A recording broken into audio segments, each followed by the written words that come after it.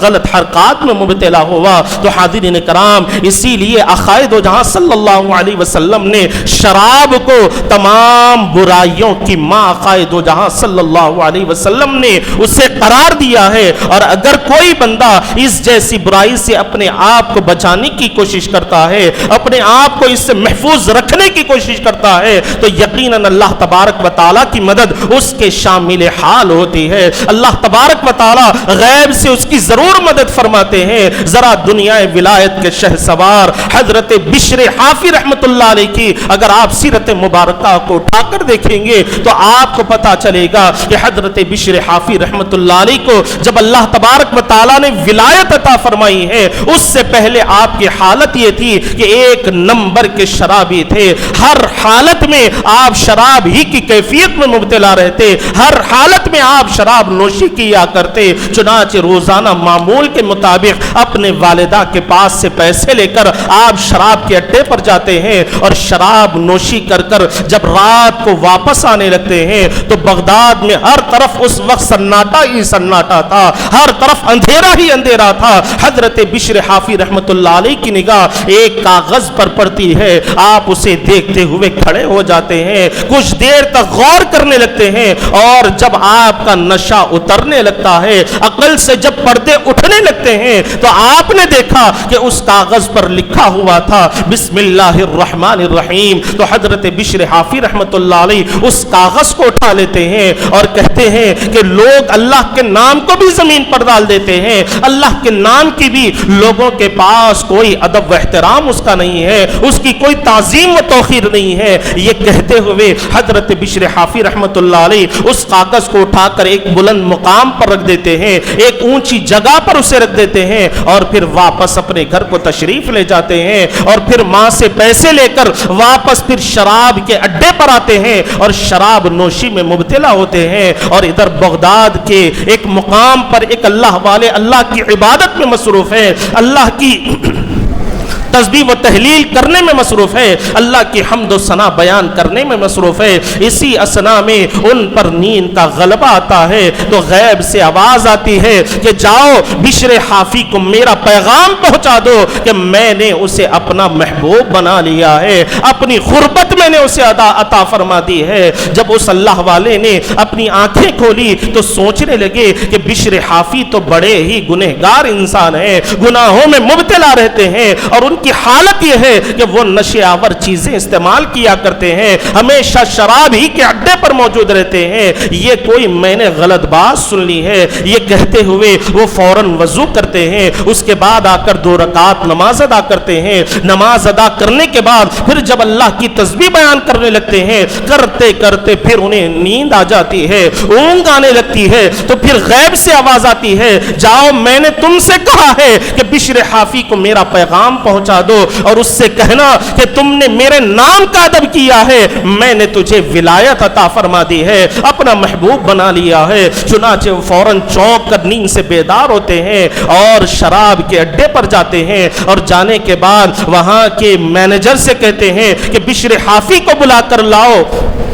انہیں کچھ پیغام پہنچانا ہے۔ تو وہ مینیجر جا کر بشر حافی سے کہتے ہیں کہ کوئی شخص آئے ہیں اور تمہارے لیے کوئی میسج پیغام لے کر آئے ہیں۔ تو بشر حافی رحمت اللہ علیہ نے ارشاد فرمایا اس پیغام لانے والے سے کہہ دو کہ ابھی ہم شراب نوشی میں مشغول ہے، شراب پینے میں مصروف ہے، اور ہم کسی کا پیغام اس وقت نہیں سنیں گے۔ تو آنے والے نے کہا کہ میں اپنا پیغام لے کر نہیں آیا بلکہ اللہ کا پیغام لے کر آیا ہوں۔ یہ سننا ہی تھا کہ حضرت بشر حافی رحمت اللہ علیہ نے اس شراب کی بوتل کو زمین پر پھینک کر مار دیا اور کہنے لگے کہ اگر اللہ کا پیغام آیا ہے تو خدا کی قسم آج کے بعد سے کبھی بشر اس طرح کی شراب کو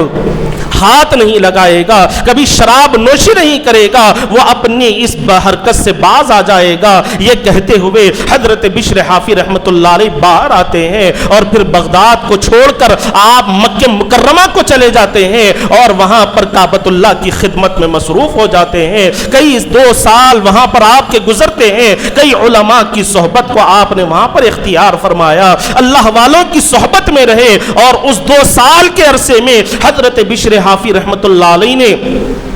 2 لاکھ احادیث مبارکہ یاد کر لی۔ حضور پاک علیہ السلام کی 2 لاکھ احادیث کو آپ نے یاد کر لیا، اور پھر 2 سال کے بعد پھر جب بغداد کو آتے ہیں تو بغداد میں آنے کے بعد آپ نے کہا کہ یہ فرش بھی اللہ تبارک و تعالی ہی کا بنایا ہوا ہے، اور حافی کے معنی لنگے پیر رہنے والے کو کہا جاتا ہے، اس لیے حضرت بشر حافی رحمت اللہ علیہ کے نام کے ساتھ حافی لگایا جاتا ہے، اس لیے کہ آپ نے کبھی اپنے پیروں میں چپل اور سلیپر استعمال نہیں کی ہے، ساری زندگی بغیر چپل ہی کے پھرتے رہے اور یہ کہتے رہے کہ یہ اللہ تبارک و تعالیٰ کا فرش ہے، یہ اللہ تبارک و تعالیٰ کا بنایا ہوا فرش ہے، یہاں پر میں چپل پہن کر کیسے پھر سکتا ہوں، یہاں پر شوز وغیرہ میں کیسے استعمال کر سکتا ہوں۔ تو حاضرین اکرام، جب حضرت بشر حافی رحمت اللہ علیہ نے اللہ تبارک و تعالیٰ کے نام کا احترام کیا تو اللہ تبارک و تعالیٰ نے انہیں یہ مقام عطا فرمایا کہ 2 لاکھ احادیث مبارکہ انہیں یاد ہو گئی، اور جب آپ واپس بغداد میں آئے ننگے پیر پھرنے لگے تو اللہ تبارک و تعالیٰ نے بغداد کے جانوروں کو حکم دے دیا کہ جہاں سے بھی بشر حافی کا گزر ہو وہاں پر کوئی غلاظت اور گندگی نہ کرے۔ تو حاضرین اکرام، جب تک حضرت بشر حافی رحمت اللہ علیہ زندہ تھے، باحیات تھے، جس راستے سے بھی آپ گزرتے تھے جانور اس راستے پر کوئی غلاظت نہیں کرتے تھے، کوئی گندگی نہیں کرتے تھے۔ جب حضرت بشر حافی رحمت اللہ علیہ کا وصال ہو گیا تو اس رات بغداد کے اللہ والوں نے خواب میں دیکھا کہ حضور پاک علیہ السلام تشریف لائے ہوئے ہیں اور بغداد کی گلیوں میں پھر رہے ہیں۔ تو پوچھنے والوں نے پوچھا کہ یا رسول اللہ صلی اللہ علیہ وسلم، آپ اس طرح بغداد کی گلیوں میں تشریف فرما ہیں؟ تو پیارے آقا نے ارشاد فرمایا کہ ہم بشر حافی کو لینے کے لیے آئے ہیں۔ سبحان اللہ۔ حاضرین کرام، ذرا غور فرمائیں کہ جب کوئی بندہ گناہوں سے اپنے آپ کو بچانے کی کوشش کرتا ہے، شراب نوشی سے اپنے آپ کو محفوظ کر لیتا ہے اور سچی توبہ کر لیتا ہے تو اللہ تبارک و تعالی اسے یہ مقام عطا فرماتے ہیں کہ اللہ تبارک و تعالی نے حضرت بشر حافی رحمت اللہ علیہ کو ولایت عطا فرما دی، اپنا محبوب بنا لیا۔ حضور کی 2 لاکھ احادیث مبارکہ انہیں یاد ہو گئی، اور سب سے بڑی ان کی زندگی کی کامیابی ہے کہ جب ان کا وصال ہوتا ہے تو حضور پاک علیہ السلام کی تشریف آوری ہوتی ہے۔ تو حاضرین کرام، اس سے معلوم ہوتا ہے کہ جب کوئی بندہ اپنے آپ کو گناہوں سے پاک کرنے کی کوشش کرتا ہے، اپنی اصلاح کرنے کی کوشش کرتا ہے تو یقیناً اللہ تبارک و تعالی اس کی ضرور مدد بھی فرماتے ہیں، اور نہ صرف اللہ تبارک و تعالی اس کی مدد فرماتے ہیں بلکہ اس بندے کو اللہ تبارک و تعالی اپنے محبوب بندوں میں شامل فرما لیتے ہیں، اور اس کی دنیا و آخرت کو اللہ تبارک و تعالی سوار دیتے ہیں۔ اور یہی تک نہیں بلکہ لوگوں کے دلوں میں اللہ تبارک و تعالی اس کی محبت کو پیدا فرما دیتے ہیں۔ اور ذرا غور فرمائیں کہ جب اللہ تبارک و تعالی نے ہمیں اپنی ماں کے پیٹ میں رکھا تو ہماری نشو نما اس طرح اللہ تبارک و تعالی نے فرمائی ہے کہ جب ماں کی پیٹ میں بھی غذا مل رہی ہے تو ناف کے ذریعے اللہ تبارک و تعالی نے ماں کے ناپاک خون سے ہماری غذا کا انتظام فرمایا۔ اللہ تبارک و تعالی کی قدرت تو یہ تھی کہ اللہ تبارک و تعالی اگر چاہتے تو منہ کے ذریعے بھی خون ہمارے پیٹ میں ڈال سکتے تھے، لیکن اللہ تبارک و تعالی نے ہمارے منہ کی حفاظت کرتے ہوئے بتلا دیا کہ اے بندے، میں نے تجھے یہ جو منہ عطا فرمایا ہے میں نے اس لیے عطا فرمایا کہ تو اس منہ سے میرے کلام اللہ کی آیتوں کی تلاوت کرنے والا ہو جائے، میرے محبوب کی بارگاہ میں درود و سلام پڑھنے والا ہو جائے, میری حمد و ثنا بیان کرنے والا ہو جائے, میری تسبیح و تحلیل بیان کرنے والا ہو جائے, میرے محبوب کے احادیث مبارکہ کو پڑھنے اور پڑھانے والا ہو جائے, میرے محبوب کے طریقوں پر عمل کرنے والا ہو جائے. لیکن حاضرین کرام, آج افسوس کا معاملہ یہ ہے کہ اللہ تبارک و تعالیٰ نے ماں کے پیٹ میں ہماری غذا کا انتظام کیا تو ناف کے ذریعے, ناپاک خون کے ذریعے ہماری غذا کا انتظام کیا تو ناف کے ذریعے سے منہ کی حفاظت ہماری فرما دی. لیکن جب ہم زمین پر آئے تو ہمارا معاملہ یہ ہے کہ کئی ایسے حضرات ہیں جو گٹکے کھاتے ہوئے اپنے منہ کو خراب کر رہے ہیں, منہ سے گندی بدبو آنے لگتی ہے. اور بسا اوقات ایسی کیفیت ہوتی ہے کہ بعض حضرات کو میں نے خود دیکھا ہے, میں نے خود مشاہدہ کیا ہے کہ میرے سامنے آ کر مسائل پوچھنے لگتے ہیں, احادیث مبارکہ بیان کرنے لگتے ہیں اور منہ سے گٹکے کی گندی بدبو آنے لگتی ہے, سگریٹ نوشی کی گندی بدبو آنے لگتی ہے.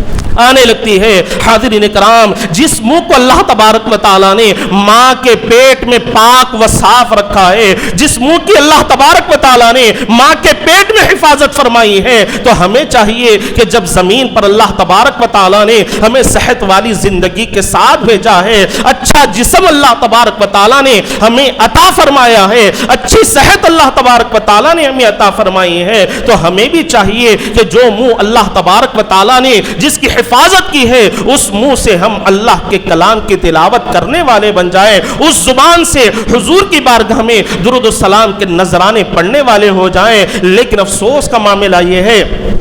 کہ آج ہم اپنی زبانوں کو کھولتے ہیں تو لوگوں کے ساتھ بد اخلاقی کرنے کے لیے ہماری زبانیں کھلتی ہے. اگر ہماری زبانیں کھلتی ہیں لوگوں کے ساتھ گالی گلوچ کرنے کے لیے کھلتی ہے, ہماری زبانیں کھلتی ہیں تو لوگوں کے دلوں کو تکلیف پہنچانے کے لیے کھلتی ہے, لوگوں کے لیے تکلیف کا سامان فراہم کرنے کے لیے ہماری زبانیں کھلتی ہے. حاضرین کرام, یاد رکھیں کہ اللہ تبارک و تعالیٰ کی بارگاہ میں ہمیں اپنی زندگی کے ایک ایک لمحے کا, ایک ایک سیکنڈ کا ہمیں اللہ کی بارگاہ میں حساب کتاب دینا ہوگا. جب ہم اللہ کی بارگاہ میں حاضر ہوں گے, میدان محشر میں جب جائیں گے اور اللہ تبارک و تعالی ہم سے اپنی نعمتوں کے بارے میں سوال کرے گا, اور خود سورۃ التکاثر میں اللہ تبارک و تعالی فرما رہے ہیں کہ ثم لتسألن یومئذ عن النعیم, کہ اللہ تبارک و تعالی تم سے اپنی ہر نعمت کے بارے میں سوال کرے گا, ہر نعمت کے بارے میں اللہ تبارک و تعالی تم سے پوچھے گا. آنکھ بھی اللہ کی نعمت ہے, زبان بھی اللہ کی نعمت ہے, کان بھی اللہ کی نعمت ہے, ہاتھ اور پاؤں بھی اللہ کی نعمت ہے, اس میں جو طاقت ہے وہ بھی اللہ تبارک و تعالیٰ کی نعمت ہے, اور جتنی چیزیں اللہ تبارک و تعالیٰ نے ہمیں زندگی گزارنے کے لیے عطا کر رکھی ہیں وہ بھی اللہ کی نعمت ہے. تو قرآن مجید کے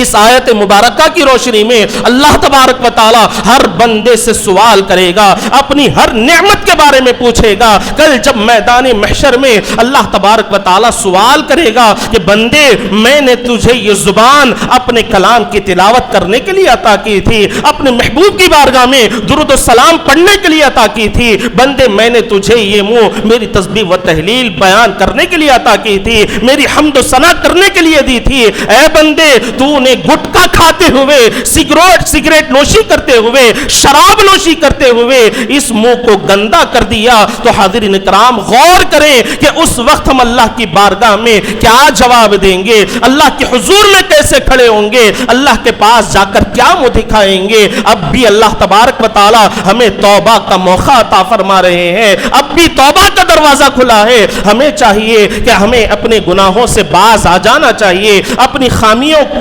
کو دور کرتے ہوئے, اپنی غفلتوں کو دور کرتے ہوئے ہمیں اپنے آپ کی اصلاح کرنے کی ضرورت ہے. اور اب بھی وقت ہے, اگر ہم اپنے آپ کو گناہوں سے بچا لیں گے, اپنے آپ کو بد اخلاقیوں سے بچا لیں گے, اپنے آپ کو بد فعلیوں سے بچا لیں گے, اللہ کی نافرمانیوں سے اپنے آپ کو بچانے کی کوشش کریں گے, تو یقین جانیں اللہ تبارک و تعالی ہمیں زندگی میں بھی عزت عطا فرمائے گا, وقار عطا فرمائے گا, اور آخرت میں بھی اللہ تبارک و تعالی ہمیں سربلندی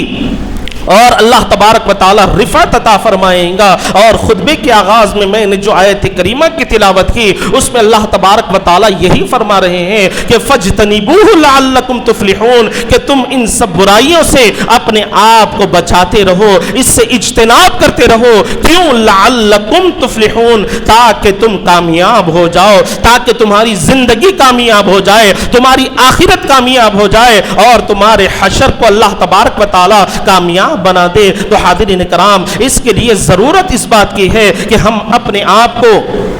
گناہوں سے بچانے کی کوشش کریں، اپنے آپ کو اللہ کی نافرمانیوں سے بچانے کی کوشش کریں۔ اور اللہ کی رحمت کا معاملہ یہ ہے کہ اگر کوئی بندہ اللہ کی جانب ایک بالش چل کر آتا ہے تو اللہ تبارک و تعالی اس کی جانب ایک ہاتھ چل کر آتے ہیں۔ اگر کوئی بندہ اللہ کی جانب ایک قدم چل کر آتا ہے تو اللہ تبارک و تعالی اس کی طرف 10 قدم چل کر آتے ہیں۔ اگر کوئی بندہ آہستہ آہستہ چلتے ہوئے آتا ہے تو اللہ تبارک و تعالی اس کے پاس دوڑتے ہوئے آتے ہیں۔ تو یہ اللہ تبارک و تعالیٰ کی رحمت ہے۔ اور پھر اللہ کی رحمت کا معاملہ یہ ہے کہ وہ 70 ماؤں سے زیادہ ہم سے محبت فرما رہے ہیں۔ آج غلطیاں کرنے کے باوجود بھی، نافرمانیاں کرنے کے باوجود بھی، اللہ کو ناراض کرنے کے باوجود بھی، آج اللہ تبارک و تعالیٰ نے رزق کے دروازوں کو ہمارے لیے کھول کر رکھا ہے۔ ہمیں آج بھی نافرمانیاں کرنے کے باوجود بھی اللہ تبارک و تعالیٰ نے ہمیں اچھی صحت کے ساتھ رکھا ہے۔ تو حاضرین کرام، اس موقع کو غنیمت جانتے ہوئے ہمیں چاہیے کہ ہم اپنے آپ کی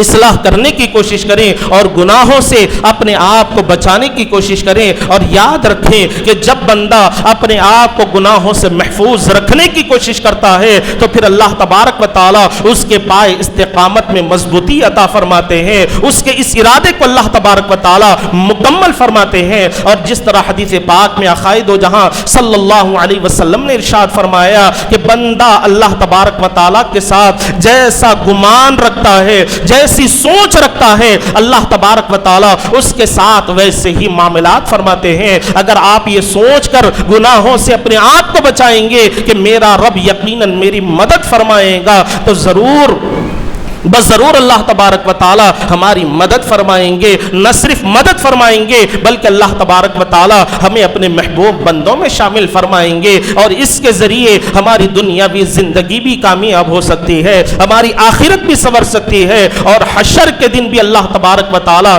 ہمیں بے شمار نعمتوں سے مالا مال فرمائیں گے۔ آخر میں دعا ہے کہ جو کچھ کہا گیا، جو کچھ سنا گیا، اس پر اللہ تبارک و تعالی ہم تمام کو عمل کرنے کی توفیق عطا فرمائے، اور ہم سے ایسے عمل کرنے کی توفیق عطا فرمائے جس سے اللہ تبارک و تعالی اور اس کے حبیب پاک علیہ الصلوۃ والسلام کی رضامندی اور خوشنودی حاصل ہوتی ہو۔ وآخر دعوانا ان الحمد للہ رب العالمین۔